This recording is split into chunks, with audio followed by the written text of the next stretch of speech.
So last December, which should have been a time for me to show the world how much I love Dua Lipa and Pharaoh, my Spotify Wrapped felt a little bit different. It didn't feel personable, it felt cluttered with AI, and I know everyone says this, but my top artists just felt completely off.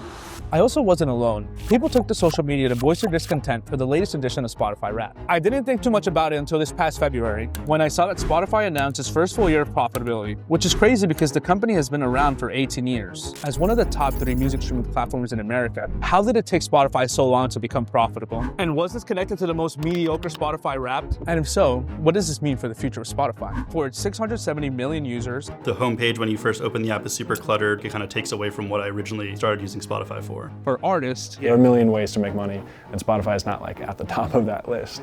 And for the company itself. Right now, the sort of character witness of Spotify shows a very cold and apathetic view towards the artists that they host. I do think that we are approaching some kind of showdown and reckoning. I do think they can achieve their goals, but I think that if it's just to that end, they're going to find themselves in trouble. So, before we get into what Spotify's future could look like, it's important to first understand Spotify's past. By looking at Spotify's original business model, we can learn a lot about why it took the company so long to make money, despite its founder saying he hoped to be profitable by 2009. So in this 12 months, you will make a profit. That's what you're projecting. Yeah, I mean, it's impossible to say in these market conditions, but we definitely think that we can be profitable within the next 12 months. This is Daniel Ek. He and another Swedish guy, Martin Lorenzen, set out to change the music industry when they founded Spotify. Spotify's original mission was to offer a file-sharing service that was convenient and legal, and tapped into the social discoverability aspect of music.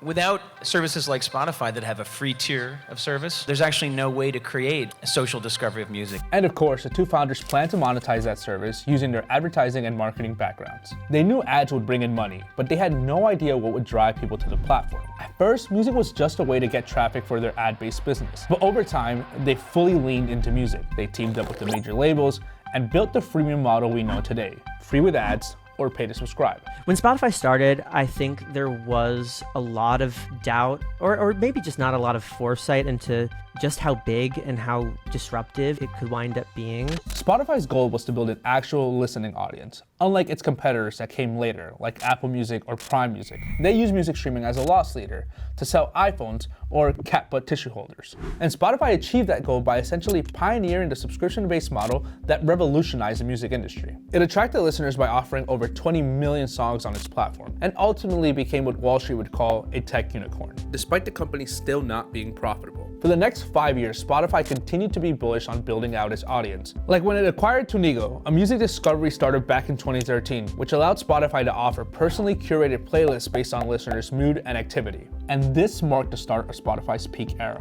The 2015 launch of Discovery Weekly alone garnered over 1.7 billion streams in its first 5 months. I think that they found that there was a lot of value in their curation and their social aspects. So being able to create playlists and share them with your friends, having algorithms be able to show you new music and be a discovery engine. After acquiring data startup EchoNest, Spotify strengthened its playlist strategy by offering playlists curated by human and AI algorithms, which led to one of the greatest campaigns in history, Spotify Wrapped. Spotify Wrapped is one of the greatest things about Spotify. It makes listening to music so much fun. My top artist was, of course, my good sis SZA. Top artist, Ice Spice. Megan Thee Stallion. Huge for Spotify. And by the end of 2017, Spotify had over 150 million monthly active users and 71 million premium subscribers, an almost 50% increase from the prior year. And it also controlled 40% of the music streaming market. So Spotify's efforts were clearly paying off. Spotify debuts today on the New York Stock Exchange. It has never made money, but could have an initial value of around $20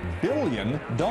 Though not paying off in the literal sense. After Spotify IPO'd in 2018, the company entered a new era. Now that they are a public company and their only business is streaming, they have a lot of pressure to get those numbers. And here's a salient point. I think it took Spotify 18 years to become profitable because there's essentially a expense problem in some ways. You see, for every dollar Spotify makes in revenue, it pays about 70 cents back out to the owners of the music. So even though Spotify was making waves, building out a growing platform, everyone wanted a piece of Spotify's pie. You have artists putting out 100,000 songs a day, quite a lot of music every day. Ultimately, there are a lot of stakeholders who want a piece of that. By 2018, Spotify had paid out over $9 billion in royalties, a massive overhead that ate into its margins, one that its competitors don't really have to worry about.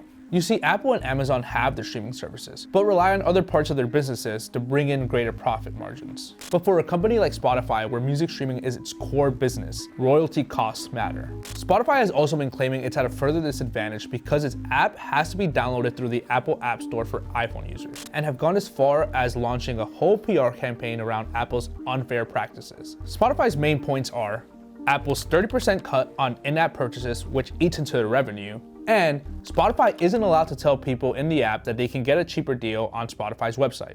And so, as Spotify's costs continue to pile up, it needed a change. Ultimately, it would require some savvy to make sure that you have enough subscribers to offset the expenses. To do that, Spotify had to hit 3 key objectives in order to become profitable. The first move was to bring in new revenue streams.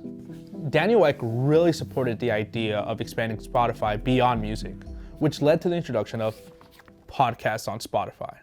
In February of 2019, Spotify announced it had plans to spend between $400 and $500 million on the emerging podcast marketplace. And it got to spending. It acquired podcast network Gimlet, it acquired a podcast hosting platform called Anchor.fm, and spent millions in exclusive rights to podcast shows at networks. Daniel said that year that his goal was to be the world's #1 audio platform. And of the total user base, 21% were listening to podcasts. At the same time, the number of Spotify premium memberships grew to over 138 million, a step in the right direction. The music side also changed as Spotify started making this shift in its business strategy. When I first started making this video, Spotify felt, looked, and sounded different, but it was hard to pinpoint exactly what had changed, until I read this book. It gets into how Spotify's algorithm-driven playlists can really impact music discovery and independent artists. One of the through lines is the various ways in which streaming services like Spotify use different cost-saving programs in order to protect their bottom lines. Liz also writes in her book that as Spotify went public, it realized that its greatest asset wasn't music listeners, it was passive listeners. The music business has sort of championed this idea of the lean-back listener or the passive listener, which is a phrase the music industry uses to refer to music for sleeping, music for studying, music for certain activities and moods and vibes. Music playlists became less and less focused on meaningful music discovery and became more geared towards playlists made for convenience, which is paradoxical to early Spotify when it was all about music discoverability. I think that streaming services are really concerned with retaining subscribers. Reducing the risk that someone cancels their subscription is to provide a product that seems to be useful in their life, the way that Spotify describes their product to advertisers. Take a look at the Morning Brew office. Here's what they're listening to while they work the content farm. Even people who are listening to actual music, i.e. music with lyrics, made by actual artists, are only half listening as they go about their day. And if you were at the head of Spotify's executive table, you might think, why pay expensive royalties if we don't have to? And that was Spotify's second objective. Cost cutting, and where ghost artists come in. One of the biggest issues with this ongoing practice of filling playlists with low royalty stock music is that this is material that's ending up on popular playlists and being serviced to users without it being disclosed, without it being labeled in any way. Around 2016, Music Business Worldwide first started reporting on this idea that Spotify was filling its playlists for studying, sleeping, winding down, etc. with stock music from fake artists that didn't exist. Filling these popular playlists with low-cost ghost artist music would lower their overhead costs. Spotify, of course, has denied these claims. I got in touch with a Spotify rep, and he said that music on Spotify, including functional music and noise like this, is created, owned, and uploaded by licensed third parties, many from established music companies run by professionals. And alongside these moves, Spotify did what every other tech company was doing. AI. Spotify rolled out new AI-centered initiatives, including its AI DJ, which has seen engagement double over the past year, according to a Spotify spokesperson. Actually, hold that thought. Your DJ X gotta go to the bathroom. It also launched AI playlists that let music fans use prompts to describe playlists they want, and of course, the playlist. all in an effort to better the user experience and hopefully retain current users while also enticing new ones. But then, Spotify AI'd too close to the sun and messed with everyone's Spotify Wrapped. Why was Spotify Wrapped this year actually just horrible? It's like they're just trying to push us on features that we don't necessarily want, and it's kind of really focusing on AI, and there was nothing really stood out for it this year compared to years previous, I think. It included this weird personalized podcast generated by Google's Notebook LM. The images and design felt generic to describe listening habits, and of course, people voiced their discontent. Spotify, I said hurry up with Wrapped, not wrap it up and me. Why is it giving, I had a school project due Monday morning and I forgot about it till Sunday at 11 p.m. I don't mean to jump on the bandwagon, but there is no way, Spotify, that this is correct. I think they used AI or something. Really? What makes you say that? You listened to this many musics this year. It feels like the Spotify Wrapped outcry is symbolic of public perception of Spotify the last few years. Add in layoffs as part of cost-cutting measures and 2 price hikes in the last 2 years, and you're kind of left wondering, what is Spotify actually prioritizing? The cost of the perfect playlist, I think, would have a lot more to do with the way in which the royalty model has changed, the way musicians are always being squeezed. Last March, Spotify began paying music publishers and songwriters a discounted royalty rate for streams by increasing its subscription fees. The new premium tier gives subscribers access to not just ad-free music, but also audiobooks and podcasts. They're kind of putting in front of you that aren't music, which feels like it kind of takes away from what I originally started using Spotify for. This is a move that Spotify borrowed from its competitors' playbooks. You see, Apple and Amazon were taking advantage of this thing called bundling, which, like the name implies, gives companies discounted rates on music royalties if they group services with other things like podcasts and ebooks. Publishers get a royalty cut from subscription fees. But if the subscription isn't solely music, the cut becomes a lot less, because now there are a lot of different sources for the subscription revenue. This was met with pushback. Spotify, after all, started as a music-first platform, and the Mechanical Licensing Collective filed a lawsuit against Spotify's use of the bundling strategy, which was quickly squashed in court. And since no one has been able to put a stop to this, Spotify could be paying artists roughly $150 million less over the next year, according to Billboard. I spoke with these 3 musicians/composers and asked them how Spotify's new changes affects them. My name is India Tiriat. Caleb Moore. Kurt. I am a music producer, musician. I have a couple aliases. The main one is called Kurt Stewart. I've done pretty well on Spotify on like a numbers basis, but it doesn't always translate to financial success. But what's the reason for the aliases? Part of it is that it enables you to release more music, which I think also is like a part of what the industry has turned into. That is, I think, overall net negative. Like the nature of streaming platforms in general is just that it's kind of quantity over quality. With all its new features, Spotify has reshaped the music landscape. The bespoke playlists curated on Spotify were intentional and played a huge role in introducing listeners to new and emerging artists, which India can attest to. I feel like in terms of exposure and growth as an artist, landing my first editorial playlist, I can genuinely say, changed the trajectory of my career. I woke up one morning and on the Spotify for Artists app, it tells you how many people are listening at a time. And it said like 500 people plus were listening. And I was like, what's happening? Is this a glitch? And pretty shortly after that, I started making it onto other playlists and people started reaching out to me. And that's how I found my first manager situation and started getting a lot more opportunities. I've had positive experiences with like playlists that were curated clearly by a human. I've discovered a lot of music from Spotify's algorithm by like just recommending songs based on a playlist that I've made or whatever. This is what Doug Ford, the Spotify executive who oversaw editorial playlist creation from 2013 to 2018, has to say about Spotify's current playlist strategy. I think that for me personally as an artist, because the niche that I work in is like instrumental music, it would be awesome if Spotify like wasn't clogging their playlists with like presumably quote-unquote fake artists. But these changes are even more impactful to artists who use these playlists as vessels to jumpstart their career. It's definitely difficult to grow significantly right now as an independent artist. There's opportunity for growth. Getting on a playlist is extremely important. I want to say that especially for an independent or a starting out artist, it's more important. Now Spotify has of course gone out and denied this AI takeover. But as someone who's been using Spotify since 2013, I know there's a difference in what's being served to me. The rep I spoke with said that they've redefined how they interpret signals such as skips, replays, and saves that should create a better listening experience. But for some users, they've started going elsewhere. I feel like the discovery algorithm on Spotify, everything starts kind of sounding the same. I've heard it called like Spotify core, where it all just starts blending together, and it's not as interesting to me because I'd kind of want to go searching for something I haven't heard before or a new sound. And so what happens when what you originally signed up for doesn't feel the same anymore? I used to be kind of exclusive to Spotify, but as time went on, I started checking out other platforms, trialing them out and seeing what felt good. I don't think there's any major benefit that Spotify has given me for a premium subscriber that I don't get from paying for Apple Music. And for artists. I did learn at a certain point not to really put that many eggs in the Spotify basket. I mean, it's easy enough to